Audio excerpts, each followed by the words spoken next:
قرآن اور حدیث میں توبہ کی بڑی تاکید آئی ہے اور اس کا حکم دیا گیا ہے. یہ جو دو آیتیں پڑھی ہیں، توبوا الی اللہ جمیعا ایھا المؤمنون لعلکم تفلحون اور یا ایھا الذین آمنوا توبوا الی اللہ توبۃ نصوحا، ان دونوں آیتوں کے اندر اللہ تبارک و تعالی نے صیغہ امر استعمال فرمایا ہے، اور اہل علم جانتے ہیں کہ اس کی وجہ سے اور صیغہ امر کے ذریعے سے جو حکم دیا جاتا ہے وہ واجب اور ضروری ہو جاتا ہے. علامہ نووی رحمۃ اللہ علیہ نے ریاض الصالحین کے اندر لکھا ہے، قال العلماء التوبۃ من کل ذنب واجبۃ، کہ علماء فرماتے ہیں کہ ہر گناہ سے توبہ کرنا واجب ہے. یہ کوئی مستحب کام نہیں ہے، واجب ہے. اگر کسی آدمی نے گناہ کا ارتکاب کیا ہے تو اس کے لیے ضروری ہے، اس کے اوپر فرض ہے کہ وہ توبہ کا اہتمام کرے. گویا یہ توبہ کو اللہ تبارک و تعالیٰ نے ضروری اور واجب قرار دیا. گناہ کس کو کہتے ہیں؟ گناہ کا مطلب ہے اللہ تبارک و تعالیٰ کی نافرمانی. اللہ تبارک و تعالیٰ نے کسی کام کے کرنے کا حکم دیا، کوئی آدمی اگر وہ نہیں کرتا یہ نافرمانی ہوئی، یہ گناہ ہوا. اللہ تبارک و تعالیٰ نے کسی کام سے بچنے کا رکنے کا حکم دیا، کوئی آدمی اس سے بچتا نہیں ہے، رکتا نہیں ہے، باز نہیں رہتا ہے، تو یہ کیا ہوا؟ گناہ ہوا. اللہ تبارک و تعالیٰ نے حضرات انبیاء علیہم الصلاۃ والسلام کا جو سلسلہ جاری فرمایا، حضرت آدم علی نبینا علیہ الصلاۃ والسلام سے لے کر حضور اکرم صلی اللہ تعالی علیہ وسلم تک، گویا ان حضرات انبیاء کے ذریعے سے پوری انسانیت کو اللہ تبارک و تعالیٰ نے یہ بتلایا کہ کون سے وہ کام ہیں جن کے کرنے سے اللہ تبارک و تعالیٰ راضی ہوتا ہے اور جن کے کرنے کا اللہ تبارک و تعالیٰ نے حکم دیا ہے، اور کون سے وہ کام ہیں جن کے کرنے سے اللہ تبارک و تعالیٰ ناراض ہوتا ہے اور اللہ تبارک و تعالیٰ نے ان کاموں سے بچنے کا حکم دیا.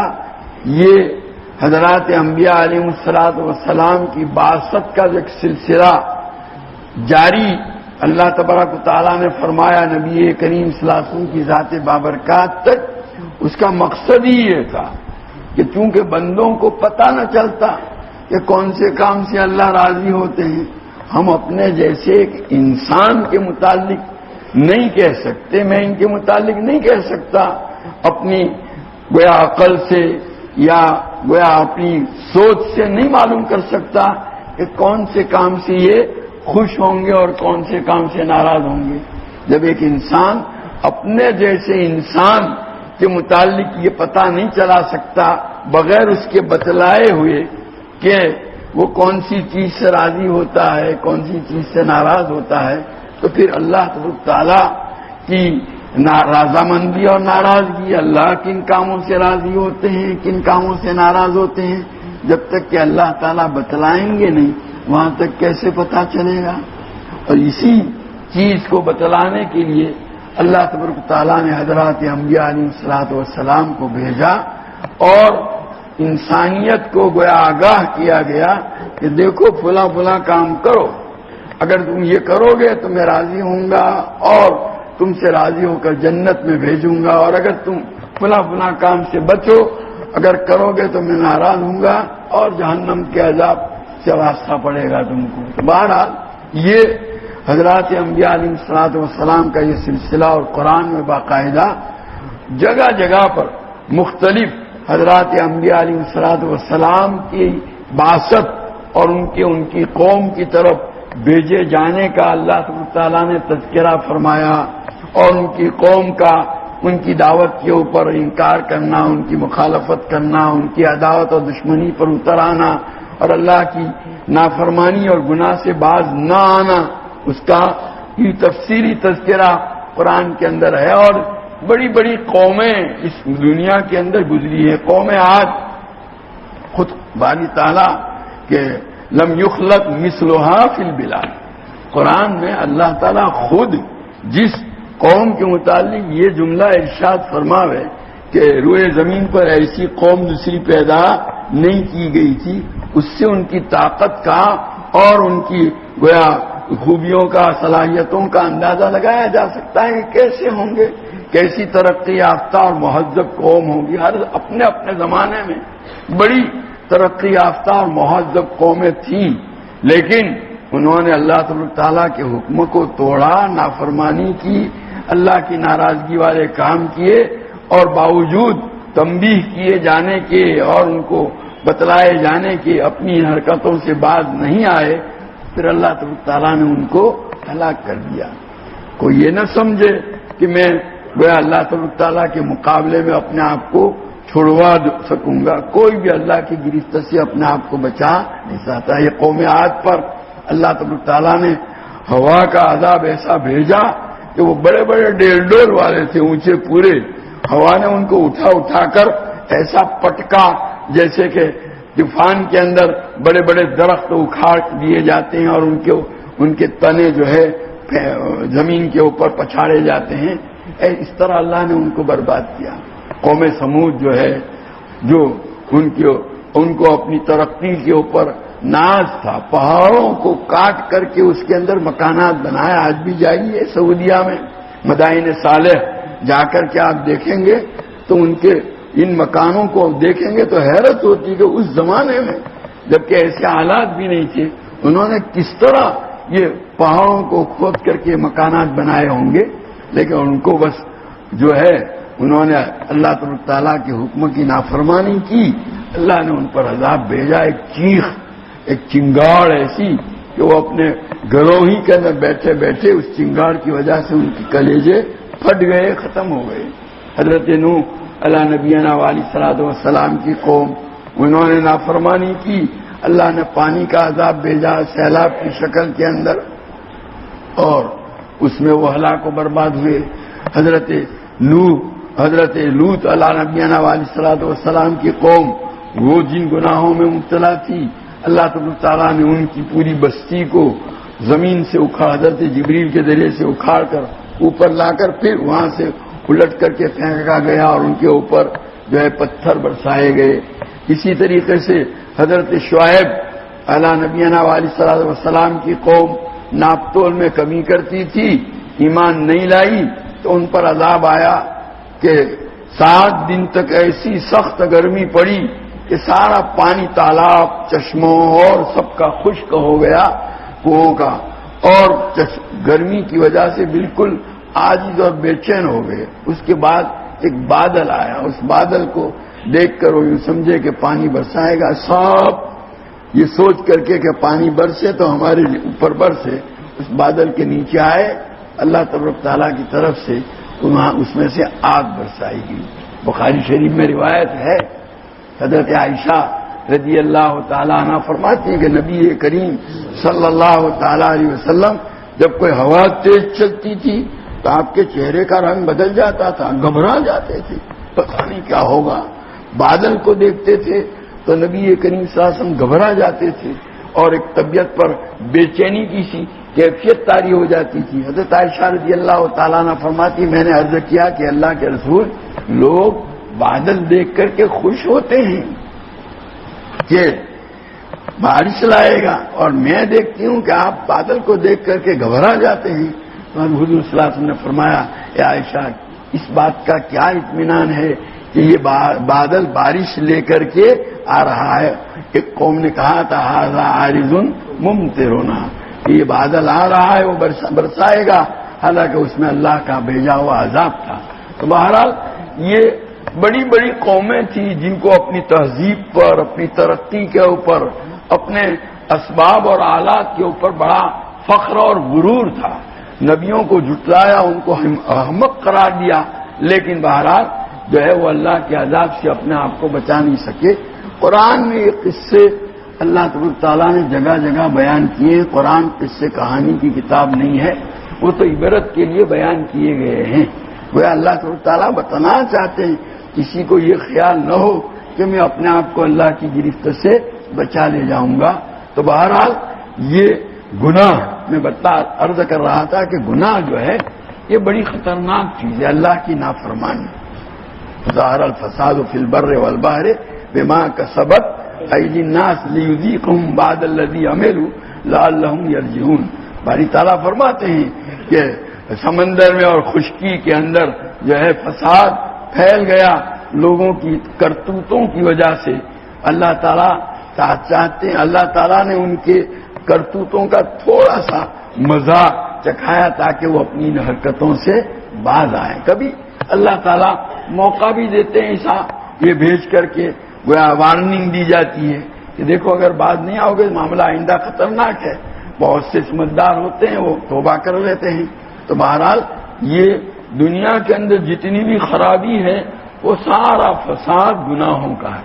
صاحب روح المعانی نے غالباً حضرت قتادہ رحمۃ اللہ علیہ یا کسی اور ائمہ تفسیر میں سے کسی کا قول نقل کیا ہے کہ اللہ تعالیٰ نے کائنات کو جب پیدا کیا تو اس وقت کوئی درخت کانٹے دار نہیں تھا، پانی جو ہے کڑوا نہیں تھا، سارے درخت جو ہے پھلدار وغیرہ۔ حضرت آدم علیہ نبینا علیہ الصلوۃ والسلام کے بیٹے قابل نے اپنے بھائی حابل کو جب قتل کیا، بس قتل کا یہ واقعہ وجود میں آتے ہی جو ہے بہت سے درخت کانٹے دار بن گئے، پانی کے اندر کڑواہٹ آ گئی۔ گویا یہ خرابیاں دنیا کے اندر جو آتی ہیں مصیبتیں، وہ بھی انسان کے گناہوں کی وجہ سے آتی ہیں۔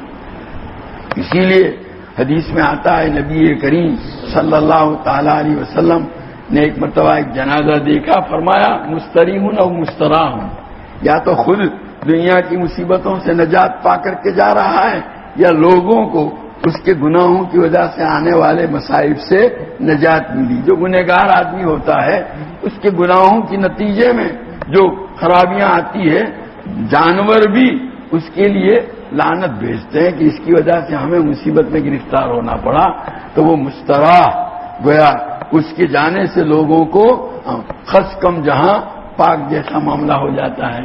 تو بہرحال میں یہ عرض کر رہا تھا کہ گناہ جو ہے اس کو معمولی نہ سمجھے۔ آج ہمارا اور آپ کا واسطہ جس ماحول سے پڑا ہے اور جس ماحول میں ہم پلے بڑے ہیں اور اٹھنا بیٹھنا ہوتا ہے، معاملات ہوتے ہیں، آخرت کو ایسا بھلائے ہوئے ہیں کہ گناہ کی کوئی گویا قباحت، کوئی برائی اور اس سے کیا نقصان ہوتا ہے اس کی طرف آدمی کا ذہن ہی نہیں جاتا۔ ہمارے اکابر تو ان کا چوپایا، ان کی سواری کا جانور اگر ان کے کہنے کے مطابق نہ چلے اور بیوی کو کوئی بات کہی گئی اور وہ حکم کے اوپر عمل نہ کرے تو وہ یوں کہا کرتے تھے کہ یہ میرے گناہوں کی سزا ہے، فوراً ان کا ذہن اس کی طرف جاتا تھا۔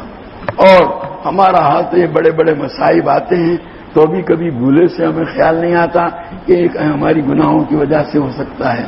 باری تعالیٰ تو یہی فرماتے ہیں لیذیقہم بعد الذی عملوا، یہ جو آتا ہے وہ گناہوں کی کرتوتوں کی وجہ سے بھی ہوتا ہے، اور بھی اسباب ہیں۔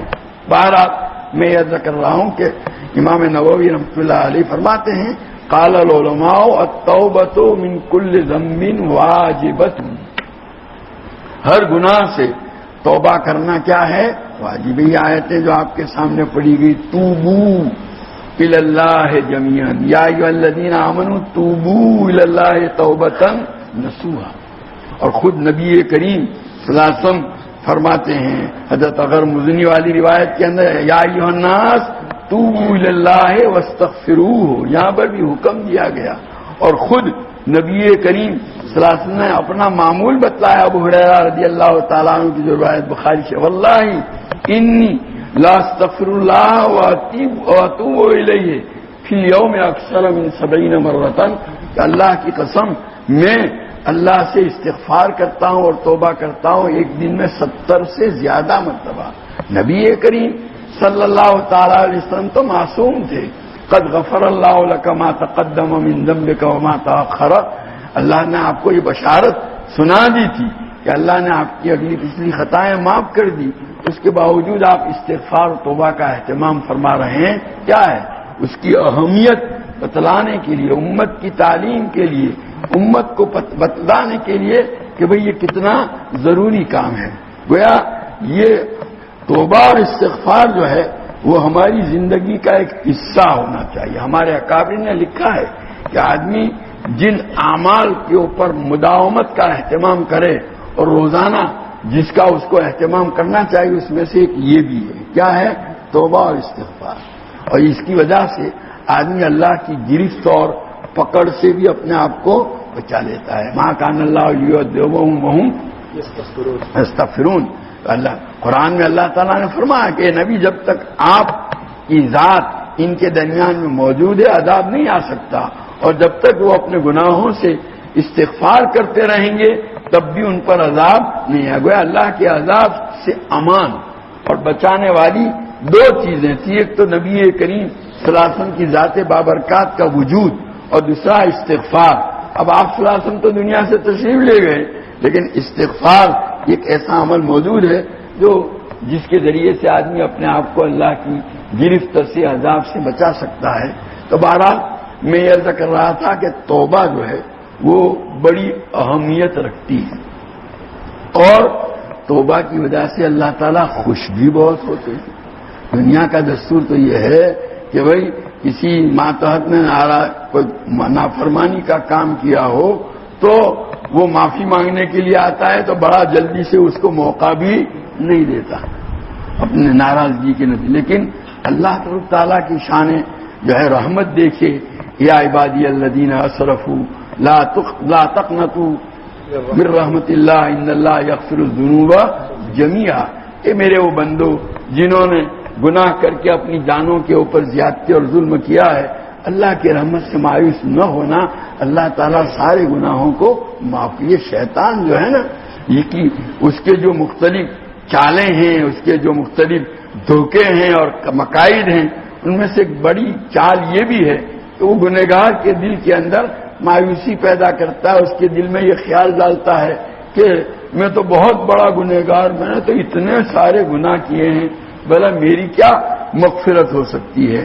حضرت حکیم اختر صاحب نور اللہ مرقدہ، حضرت ڈاکٹر عبدالحی صاحب عارفی رحمۃ اللہ علیہ جو حضرت حکیم الامت نور اللہ مرقدہ کے جو ہے جل خلفاء میں سے تھے، ان کا مقولہ نقل فرماتے ہیں کہ وہ فرمایا کرتے تھے کہ بھئی دیکھو کہ کراچی جیسا اتنا بڑا شہر، لاکھوں کی آبادی، لاکھوں کروڑ کی اوپر سے آبادی، ان کا سارا جو ہے پیشاب پاخانہ ساری غلاظتیں، ظاہر ہے شہروں کے اندر بھی اور ہر جگہ وہ جتنا بھی ہوتا ہے وہ سب گٹر لائن کے ذریعے سے کہاں سپلائی ہوتا ہے؟ سمندر کے اندر۔ کہا یہ جو ہے کراچی جیسے اتنے بڑے لاکھوں کی آبادی پر مشتمل شہر کی ساری غلاظتیں وہاں بحر عرب کے اندر پہنچتی ہیں، کیا ان غلاظتوں کی وجہ سے یہ سمندر ناپاک ہو جائے گا؟ نہیں، ایک موج آتی ہے اور ان ساری غلاظتوں کو ختم کر دیتی ہے۔ تو اللہ تعالیٰ کے گویا دریائے رحمت کی ایک موج بڑے سے بڑے گنہگاروں کے گناہوں کو ختم کرنے کے لیے کافی ہے۔ یہ نہ سوچا جائے کہ میں تو بہت گنہگار ہوں، میرے گناہ تو اتنے بڑے بڑے ہیں کہ معاف نہیں ہو سکتے۔ جب اللہ تعالیٰ 100 آدمیوں کے قاتل کو خالی توبہ کے ارادے پر جنت میں بھیجتے ہیں، ابھی تو توبہ کی نوبت آئی نہیں تھی۔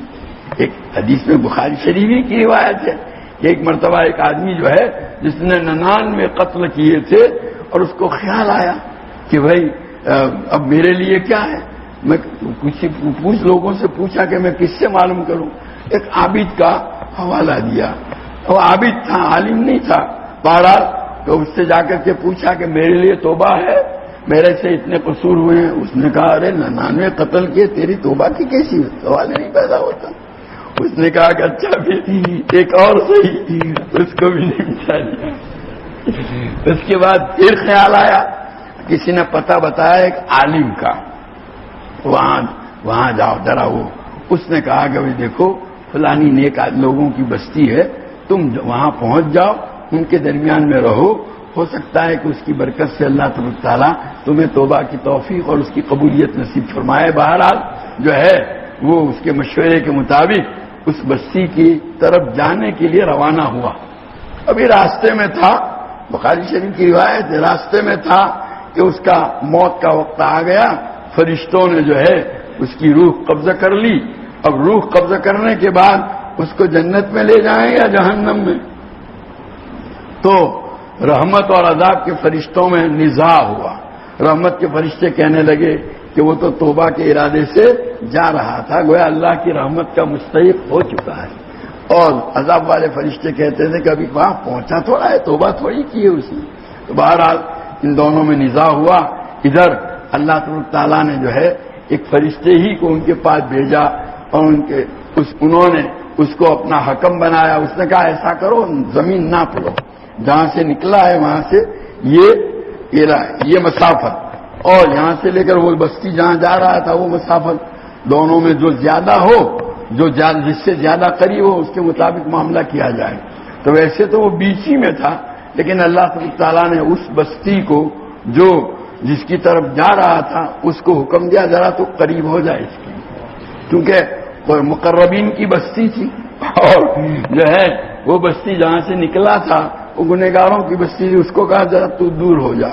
بالا جب ناپا گیا تو جو ہے کوئی ادھر کا جدھر جا رہا تھا اس سے زیادہ قریب تھا، اس کے لیے جنت کا فیصلہ ہوا۔ بارہ کہنے کا مطلب یہ ہے کہ خالی توبہ کے ارادے سے جانے پر اللہ تعالیٰ نے اس کو اتنے 100 آدمیوں کے قاتل کو، ہمارا اتنا بڑا مجمع ہے، کوئی ایک بھی شاید ایک آدمی کا بھی قاتل نہیں ہوگا جہاں تک ہم سمجھتے ہیں، تو کتنے بڑے گناہ ہوں گے۔ تو اس لیے اپنے گناہوں کے متعلق سوچ کر مایوس ہونے کی ضرورت نہیں ہے، بلکہ کوئی گنہگار جب توبہ کرتا ہے تو اللہ تعالیٰ جو ہے اس کی توبہ کی وجہ سے اتنے خوش ہوتے ہیں کہ جس کا ہم اور آپ اندازہ نہیں لگا سکتے۔ حضرت انس رضی اللہ تعالیٰ عنہ جو نبی کریم صلی اللہ تعالیٰ علیہ وسلم کے خادم ہیں، وہ روایت کرتے ہیں کہ ایک آدمی صحرا کے اندر ہے، اپنا اونٹ جس کے اوپر کھانے پینے کا سارا سامان موجود ہے سفر کر رہا ہے، اچانک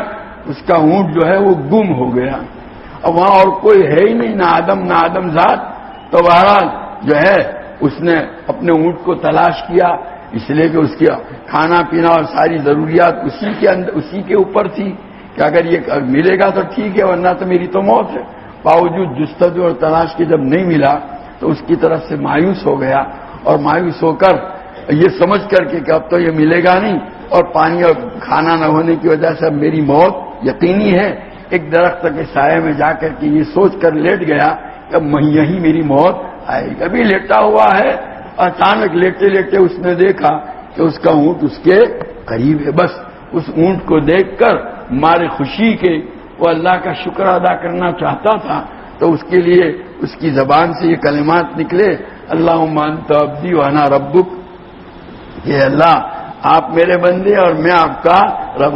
ایسے کہنا تو یوں چاہیے تھا کہ میں آپ کا بندہ اور آپ میرے رب ہیں، لیکن غایت خوشی اور خوشی کے اندر بے قابو ہونے کی وجہ سے زبان جو ہے اس کی پھسلی، اور بجائے یہ کہنے کے کہ آپ میرے رب اور میں آپ کا بندہ، اس نے یوں کہا آپ میرے بندے اور میں آپ کا رب۔ گویا اس کی خوشی کی انتہا کو بتلانا چاہتے ہیں۔ تو کہتے ہیں جو وہ کتنا خوش ہوا جب کوئی بندہ توبہ کرتا ہے تو اللہ تعالیٰ اس سے زیادہ خوش ہوتا ہے۔ آپ اندازہ لگاؤ کہ اللہ تعالیٰ کو اپنے بندوں کے ساتھ کتنا تعلق ہے جب اللہ کا کوئی بندہ اس طرح اللہ کے دربار میں پہنچتا ہے، چاہے وہ سال سے کٹا ہوا ہو، لیکن اللہ تعالیٰ اس پر بڑے خوش ہوتے ہیں۔ تو بہرحال یہ توبہ جو ہے وہ تو ایک ایسی چیز ہے کہ اس پر اس کا اللہ نے حکم بھی دیا، اور ساتھ ہی ساتھ اس پر اللہ تعالیٰ بندوں سے خوش بھی ہوتے ہیں، اور اس کے لیے اللہ تعالیٰ کی طرف سے ہر وقت دروازے کھلے ہوئے ہیں۔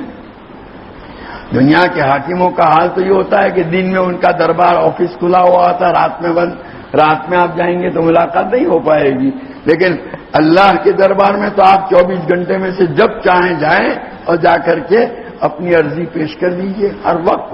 اور توبہ کا دروازہ بھی کھلا ہوا ہے، اور بہت بڑا دروازہ ہے، بڑا وسیع دروازہ ہے، جو سورج جب تک کہ مغرب کی طرف سے طلوع نہیں ہوگا وہاں تک یہ کھلا رہے گا، گویا وہاں تک اللہ تعالیٰ کی طرف سے توبہ کی قبولیت کا وعدہ کیا گیا ہے۔ یہ ساری تفصیلات گویا اللہ کی طرف سے یہ تاکیدیں اور اللہ کے پاک رسول صلی اللہ علیہ وسلم کی تاکید، آپ کا عمل اور یہ ساری چیزیں، اس کا تقاضا یہ ہے کہ ہم توبہ کا اہتمام کریں، اور یہ تو واجب کام ہے۔ اور یہ توبہ جو ہے اس کے متعلق امام غزالی رحمۃ اللہ علیہ فرماتے ہیں اول و اقدام المریدین، جو آدمی کسی پیر یا شیخ سے بیت و ارادت کا تعلق قائم کرنا چاہتا ہے اس کا پہلا قدم کیا ہے؟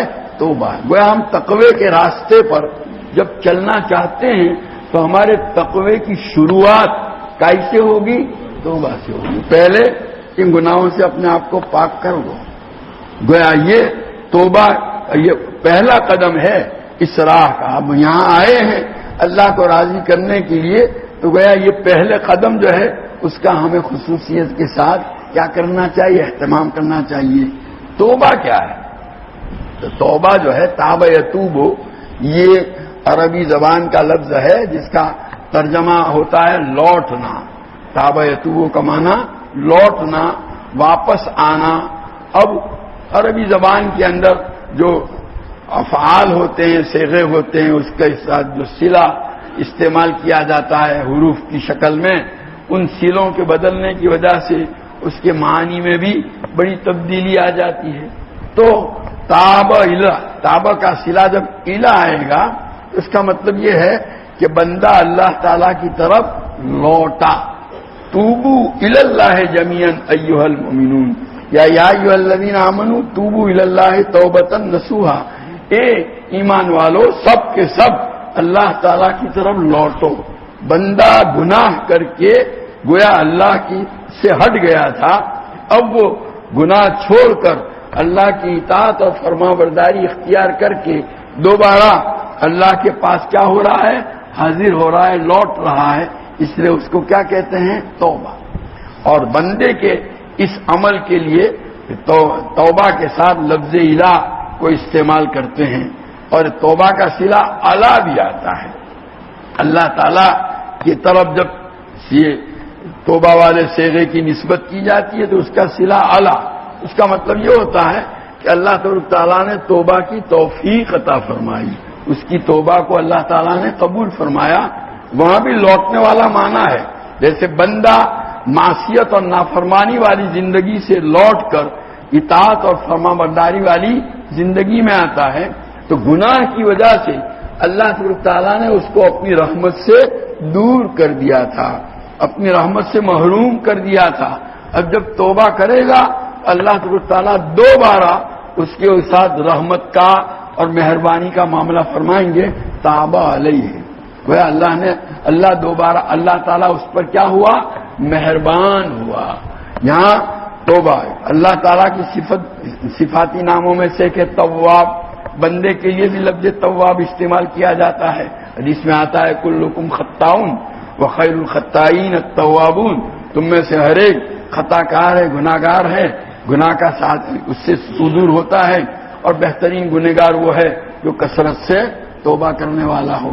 تو بہرحال لفظ تواب ایک ایسی صفت ہوئی جس کا استعمال اللہ کے لیے بھی ہوتا ہے، بندے کے لیے بھی ہوتا ہے، لیکن دونوں کی نسبتوں کے اعتبار سے مفہوم میں فرق ہو جائے گا۔ تو توبہ کا لغوی معنی عربی زبان کے اندر لوٹنے کا ہوا، یہاں پر بھی چونکہ یہ اللہ کی نافرمانی سے فرما برداری کی طرف جو لوٹتا ہے اس لیے اس کو توبہ سے تعبیر کیا گیا ہے۔ اور استغفار، دوسرا لفظ استغفار ہے۔ استغفار کا ترجمہ ہوتا ہے معافی چاہنا، اصل تو مغفرت کا ترجمہ چھپانے کا ہے۔ وہ جو زرہ پہنی جاتی ہے اس کو مغفر کہا جاتا ہے، وہ آدمی کے جسم کو چھپا دیتی ہے، تو گویا اللہ تعالیٰ اس کے گناہ کو کیا کر دیں؟ ڈھانپ دیں، چھپا دیں، اس کو استغفار سے تعبیر کیا جاتا ہے۔ کبھی لفظ استغفار توبہ کے معنی میں بھی استعمال ہوتا ہے، لیکن دونوں میں کچھ فرق ہے۔ وہ جو شرطیں اس توبہ کے لیے ہے، استغفار اس کے بغیر بھی ہو سکتا ہے، اور توبہ اپنی شرطوں کے بغیر ہو سکتی نہیں ہے۔ پھر توبہ میں گنہگار ہی توبہ کرے گا. آپ میرا گناہ ہے, آپ میری طرف سے توبہ کریں گے تو وہ قبول ہونے والی نہیں ہے. میں اگر گنہگار ہوں تو مجھے ہی توبہ کرنی ہے. اور استغفار دوسرا آدمی بھی اس کی طرف سے کر سکتا ہے کہ اللہ اس کے گناہوں کو معاف فرما. گناہ تو بہرحال اس دونوں میں فرق ہے. اور توبہ میں تو گناہ پر باقی رہتے ہوئے توبہ ہو سکتی نہیں ہے. علامہ نووی رحمۃ اللہ علیہ نے توبہ کے لیے 3 شرطیں ذکر کی ہے. پہلی ان یقلع عن المعصیت, کہ آدمی گناہ کو چھوڑ دے. جن جن گناہوں سے وہ توبہ کر رہا ہے اس گناہ کو چھوڑ. پہلا کام یہ کہ گناہ کو چھوڑو. اب گناہ کو چھوڑے بغیر توبہ ہو سکتی نہیں ہے. گناہ پر قائم رہتے ہوئے توبہ کرے گا تو وہ توبہ نہیں ہے, وہ قبول نہیں ہوگی. بقول حضرت حکیم اختر صاحب نور اللہ مرقدہ کے کہ بہت سے لوگ جو ہیں عورتوں کو دیکھتے بھی جاتے ہیں اور کہتے ہیں میں توبہ دیکھو یہ بے پردہ جا رہی ہے. تو یہ کائی کی توبہ ہے؟ گناہ کر رہے ہیں اور توبہ بول رہے ہیں. گناہ سے اپنے آپ کو نکالنے کے بعد توبہ تو ہوا کرتے. ایک آدمی جو ہے نجاست سے پاک ہونا چاہتا ہے, نجاست کے گڑھے میں پڑا ہوا ہے, تو وہ اگر اپنے آپ کو اس نجاست سے پاک کرنا چاہتا ہے تو اس کو پہلا ہم کہیں گے بھائی باہر نکل, اس نجاست کے کھڈے میں سے 12 اب ہم بالٹیاں لا کر کے یا نل لگا کر کے تیرے اوپر پانی چھوڑ کر کے تجھے پاک کریں گے. وہ کہیں نہیں میں تو اسی میں پڑا رہتا ہوں. گڑھے میں پڑا رہے گا تو ساری دنیا کا پانی اس پر بہائیں گے تو بھی پاک ہونے والا. اس گناہ پر باقی رہتے ہوئے توبہ نہیں ہو سکتی. گویا توبہ کے لیے پہلی شرط یہ ہے کہ آدمی اپنے آپ کو اس گناہ سے نکالے. ایک دوسری شرط وَيَنْدَمَ عَلَيْهَا, کہ جو گناہ اس سے ہو گیا اس پر ندامت ہو, پچھتاوا ہو. گویا ندامت کس کو کہتے ہیں؟ تعلم القلب, دل کے اندر ایک درد اور بے چینی کا پیدا ہونا. گویا اس کے دل میں ایک بے چینی سی پیدا ہو جائے, کیا کیا میں نے, کس ذات کی نافرمانی کی, کس اللہ کو میں نے ناراض کیا, اس کا حکم توڑ کر کے. جیسے کسی عاشق کا معشوق, کسی محب کا محبوب اگر کسی سے ناراض ہو جائے تو اس محب کو اور عاشق کو چین نہیں ہوتا. اس کے سامنے پلاؤ زردہ رکھا جائے اور بھوکا ہو تو بھی اس کی بھوک مر جائے گی کہ میرا محبوب تو مجھ سے ناراض ہے, میں کیسے کھاؤں گا. وہ کیسا ایئر کنڈیشن والا روم ہو اور تو بھی اس کو نیند نہیں آئے گی, کیسا نرم بستر ہو, کسی بھی کوئی راحت, وہ راحت محسوس نہیں کرے گا, وہ دل کی بے چینی کی وجہ سے. تو گویا گناہ کے نتیجے میں ایک بندے کو اللہ تعالیٰ کے ساتھ جو تعلق ہے بندوں کا وہ ایسا ہی ہے جیسا ایک عاشق کو اپنے معشوق اور محب کو اپنے محبوب کے ساتھ ہوا کرتا ہے. قرآن میں باری تعالیٰ فرماتے ہیں والذین آمنوا اشد حبا للہ, کہ ایمان والے جو ہیں اللہ تعالیٰ سے بہت ٹوٹ کر کے اور بہت قوت کے ساتھ کیا کرتے ہیں؟ محبت کرتے ہیں. گویا یہ ایمان جو ہے نا یہی دراصل محبت ہے. مومن یعنی محب, اللہ سے محبت کرنے والا. ایک طرف جب ہم محبت کا دعویٰ کرتے ہیں تو اب گویا اللہ کی ناراضگی گویا کے ہوتے ہوئے ہمیں سکون اور چین ملنا نہیں چاہیے. حضرات صحابہ رضوان اللہ تعالیٰ علیہ مجمعین کو نبی کریم صلی اللہ تعالیٰ علیہ وسلم کے ساتھ جو تعلق تھا, جو محبت تھی, اس کے پیش نظر ذرا سی آپ کی ناراضگی کو اور آپ صلی اللہ علیہ وسلم کی ذرا سی بے التفاتی کو دیکھ کر کے وہ بے چین ہو جاتے تھے. حکایت صحابہ میں آپ نے پڑھا ہوگا کہ ایک مرتبہ نبی کریم صلی اللہ تعالیٰ علیہ وسلم تشریف لے جا رہے تھے, قبہ نما مکان کے اوپر آپ کی نظر پڑی. صلی اللہ علیہ وسلم نے پوچھا بھئی یہ کس کا ہے؟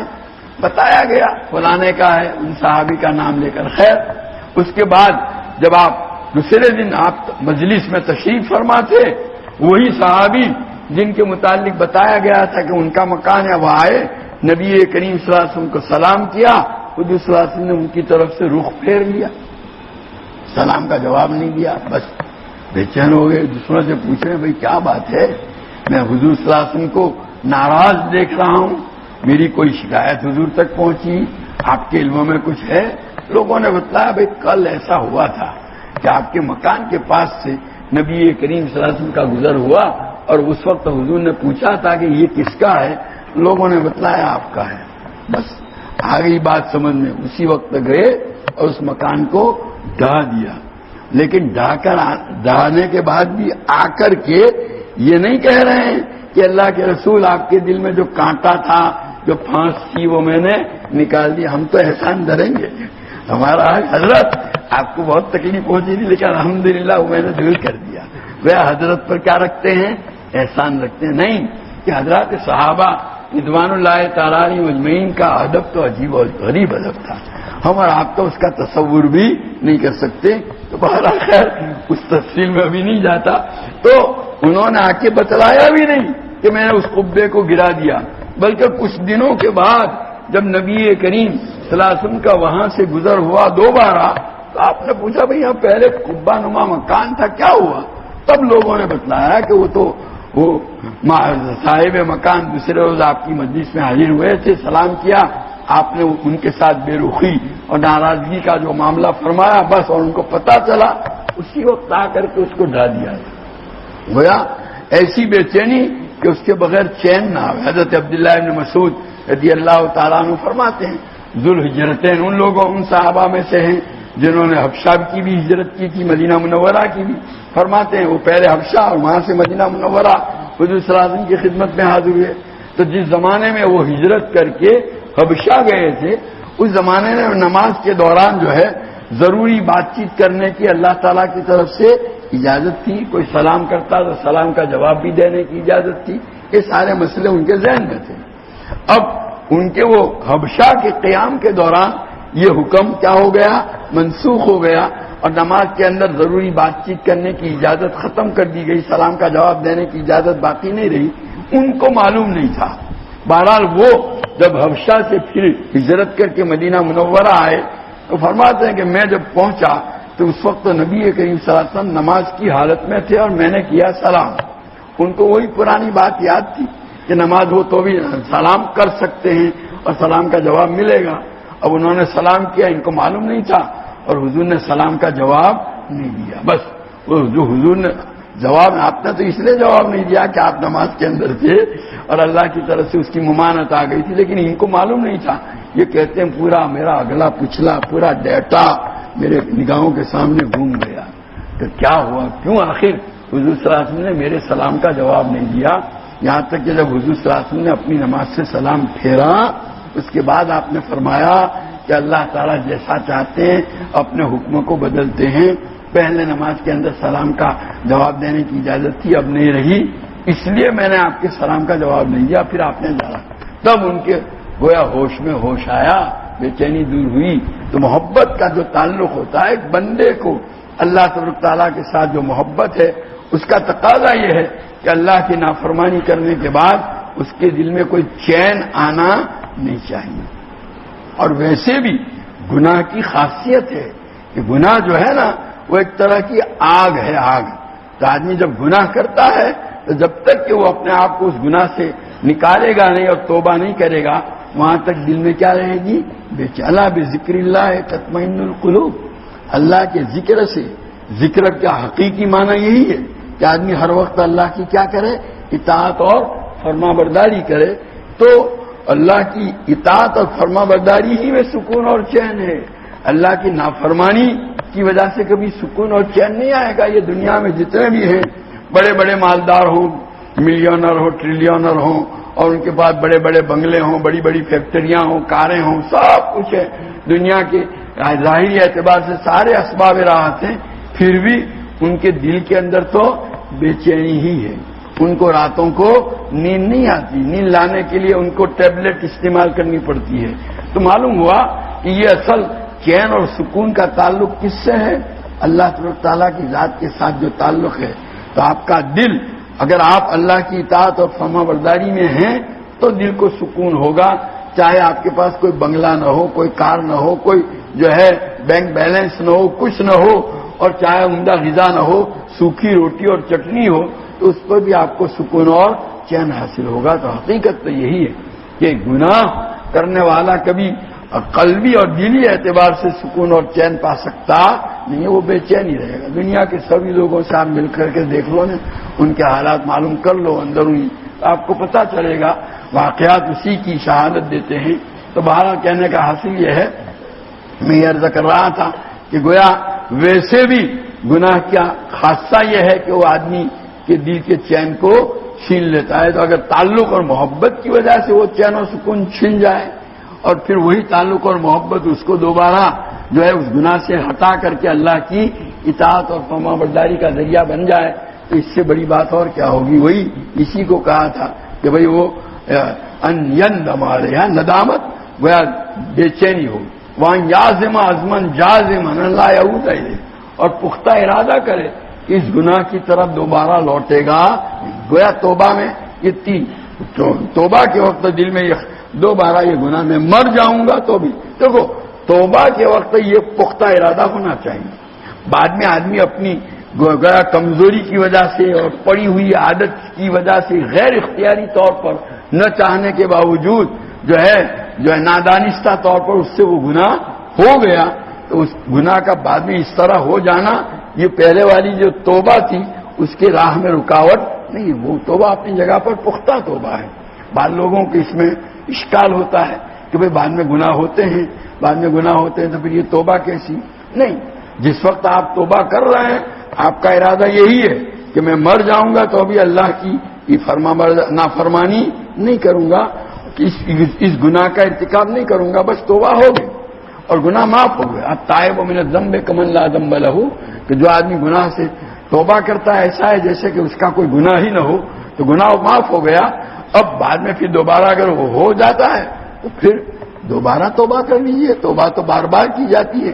بازا بازا ہر آنچے ہستی بازا، گر کافرو گبرو بت پرستی بازا، این درگاہ ماں درگاہ نا امیدی نے 100 بار توبہ بے شکستی بازا، کہ بھئی آؤ لوٹ کر کے آؤ، تم کافر بھی ہو، آتش پرست بھی ہو، بت پرست ہو، باری تعالیٰ کی طرف سے اعلان ہوتا ہے بھئی آؤ، تم ہمارا یہ دربار نا امیدی کا نہیں ہے۔ 100 بار بھی اگر تم سے توبہ ٹوٹی ہے تو وہاں تو دنیا کا دستور تو یہ ہے بھائی بیٹے نے اللہ کی نافرمانی، باپ کی نافرمانی کی، معافی مانگ لی، دوسری مرتبہ مانگ لی، تیسری مرتبہ مانگ لی، چوتھی مرتبہ ہوگا تو باپ جو ہے یوں کہے گا میرے پاس کبھی مت آئیو ورنہ تیری آنکھ پھوڑ دوں گا۔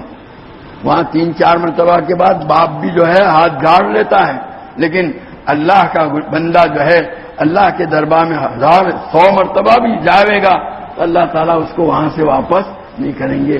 ایسا پیارا خدا، ایسا مشفق مہربان خدا، اور ہم جو ہیں اس کے باوجود توبہ کا اہتمام نہ کریں۔ اللہ نے یہاں جو ماحول دیا ہے تو دعاؤں کے موقع پر، ایسے موقع پر جو ہے اس کا خاص اہتمام کرنا چاہیے، اور یہاں رہ کر کے اپنے گناہوں کا توبہ کے اندر تفصیل ہے، ایک تو توبہ اجمالی ہوتی ہے، ایک توبہ تفصیلی ہوتی ہے، وہ انشاءاللہ کسی موقع سے عرض کر دیں گے۔ تو بہرحال کہنے کا حاصل یہ ہے کہ جب ہم یہاں تقوی کی راہ پر چلنے کے لیے ہم نے قدم اٹھایا ہے تو ہمارا پہلا کام کیا ہونا چاہیے؟ توبہ کا ہم اہتمام کریں، اور روزانہ استغفار وغیرہ سے بھی گویا اپنے آپ کو پاک رینوویشن، ہماری جو ہے قلب کے اندر جو ہے ٹوٹ پھوٹ ہوتی رہتی ہے، اس کو ٹھیک ٹھاک مرمت کرنے کا یہ طریقہ ہے۔ کون سا؟ توبہ۔ اس کا اہتمام کرتے رہیں، اللہ تعالی ہم سب کو اس کی توفیق عطا فرمائے۔